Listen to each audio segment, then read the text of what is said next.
Chapter 7 The Move. Mick left on his voyage, and the rest of the family worked hard to prepare as much food as possible for the winter. For days, the girls dried and then parched the corn that they had saved from the hungry birds. Around and around, they stirred the corn in the iron kettle over a low fire. Nuka went over to Tallow's place and pounded some of the corn to the meal with the hollowed log and the great round stick that Tallow kept in her yard. While Nuka worked on the corn, Tallow gutted fish and dried them on a big scaffold that she set up over a special fire she would feed day and night with cedar wood to give the fish a special flavor. The charcoal from the cedar she would keep a mix of pine pitch. Mixed together, the stuff made caulking for the seams of their canoe. At the winter cabin, Day Day had built a rough lean-to and attached it alongside the northern wall. Inside the long lean-to, he had dug out a deep round hole. Angeline and Mama had spent one morning lining the earth of the hole with birch bark. They made a tight bark container with a big makmak and lined that container with a bunch of dried grass. Then they took more curved pieces of birch bark and set them in the interior. This was their food cache. Within the cache, Mama first placed several packs of dried smoked fish and venison, all tied carefully together in 2 layers of bark. When those packs were set neatly down on the bottom, she told Oma Cockins to fetch the patched corn, which she had stored in neat skin bags. There were several macacoon of wild rice from the fall's gathering, though the harvest had been so poor. Mama had used the intestines of the moose to store the pounds of meat and dried berries that they would have on feast days as a treat. She set those very carefully to one side, surrounded by sheaves of bark. Deep, deep in the food cache, unseen to anyone but Oma Cockins, Mama set 8 birch bark cones of maple sugar. These, Oma Cockins knew, were for the hardest times in the winter, when they would need sweetness to survive in spirit, as well as the food to keep them strong. When they were all finished, Nuka came to bless the cache. In the deep light of the fading afternoon, Grandma raised her arms, the way she did at the sunrise near the water. Everything grew quiet around her. Even Pinch stopped shuffling his feet and rubbing his nose. Outside, the birds hushed. The sky bent to listen. The wind died down. Golden leaves hung balanced in the air. It was as though, Oma Cockins thought, all of creation was interested in Nuka words. Even her own heart beat quieter, and that excited, jumping feeling in her calmed. Whenever Grandma prayed, she made the world around her feel protected, safe, eternal. Nuka bent over and looked very carefully at the cache to make certain that it was properly packed. Nimi Ushumis, she breathed quietly, standing again, holding in her palm a tiny mound of tobacco. She looked down at the tobacco, touched it lovingly, and asked for the spirits for protection against the cold. She spoke to the Creator. "We're very small," she said, "just human. Help us live this winter through. Come to us, especially during the harshest moon, the crust on the snow moon, when so often the meat is scarce, when the ice is too thick to catch many fish.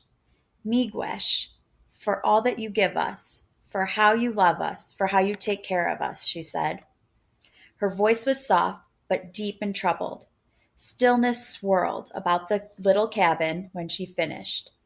It was as though everyone's heart were touched a little by the coming cold, and though a shadow was of the coming winter, baboons swept across their minds. Oma shivered. Angeline touched her shoulder. Mama stroked Pinch's rough, hay-like stack of hair. Baby Niwu was the first to make a sound, and that sound was a sudden cry. They spent that night in their birch bark house, chilled in their robes and blankets. Already Oma missed summer. When the morning came, Mama had hardly had the fire going before they all had to pack. Mamma stirred the soup in the kettle, heated it through, and brought some to Pneumococcus in a tin bowl with the trader's spoon. Nokomis drank it up, stretched her arms, hopped to her feet with the young lady's agility. She rubbed her hands. She loved moving, packing, changing locations. Before the sun even popped its rays through the lowest brush, she was carefully rolling up the rush mats she had woven. From inside the walls of the house, she lifted down her careful bundles of roots, her bags of berries and dried crumbled leaves, and long curls of inner bark of certain trees. Omahcockins nodded at all these little bundles. For the first time she saw how cleverly they were tied. She appreciated how strange and pleasant each one smelled. She noted their colors, their odd, shriveled shapes. She helped Nokomis take the bundles down, put them carefully in her net to carry. "I'll take them," she said, her arms full. "We'll go together," said Nokomis, watching with interest as Omahcockins touched a particular root, sniffed a tiny packet and sneezed, rubbed a powder with her fingers. "Are they talking to you?" Nokomis asked, curious, as they had walked along the trail soon after. "Do you hear their voices?" "No," said Omahcockins, startled. "I don't hear anything." After a while, as they walked the trail, as the medicines grew heavy, she thought to ask, "Nokomis, do they talk to you?" Grandma nodded. "Yes, sometimes they tell me things, but of course I have learned to listen." "What do they tell you?" "How to use them when someone is sick, where to find them, how to prepare them with just the right strength. I wondered if they had picked you to talk to, my granddaughter. I've been watching how quiet you are sometimes. Your mamma told me about the bear cubs in the woods."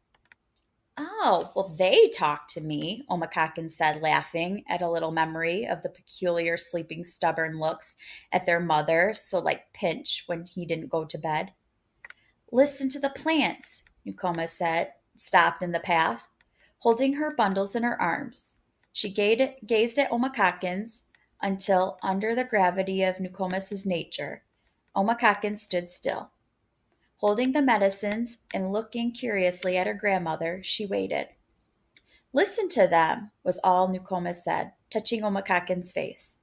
She spoke so earnestly, with so much emotion in her voice, that Omahcockins was always to remember that moment and bend in the path where they stood with the medicines, her grandmother's kind face, and the words she spoke. By the end of the day, the cabin was once again their home. Niwu slept in his winter bed, a blanket fixed on the ropes so that he could gently rock to sleep. Mamma had the fire going in the fire pit, a small hearth that Day Day had made for them of the smoothest, thickest, heaviest stones. Omahcockins was always glad to see the hearth once the fire was lighted, for she spent many cold winter nights huddled near in blankets, listening to Grandma and gazing so long at the patterns in the lake rocks that she saw things, faces, animals, and had come to know them as familiar. That night in their cabin, it was at first too warm to cuddle in a blanket, so she sat on the mat on the earth floor and watched the flames throw shadows leaping across the stones. There, a long-legged racing dog, a face of an old woman, a raccoon's face, a frog, Omahcockin's namesake. She greeted them drowsily, old friends, and fell asleep against her grandma. Halfway through the night, Omahcockins woke, freezing. She patted around until she found her blanket. Then she snuggled quickly in, for the cold had crept with iron stealth into the cabin. Dark air stabbed at them from all along the edges of the sleeping mats. It seized at their shoulders, their feet, even their hair on top of Omahcockin's head to the tip of her nose. She buried her face in the fur of the blanket, nestled close against Nokomis's back, and as she fell asleep, it seemed to her that there was something odd in the ferocity of the cold that continued to deepen in the night as it went on. She never quite warmed, kept shifting as cold drafts seized a foot or iced her knees. All night she woke, slept, woke again, and it took until the darkness lightened before she felt warm enough to drop into a heavy dream.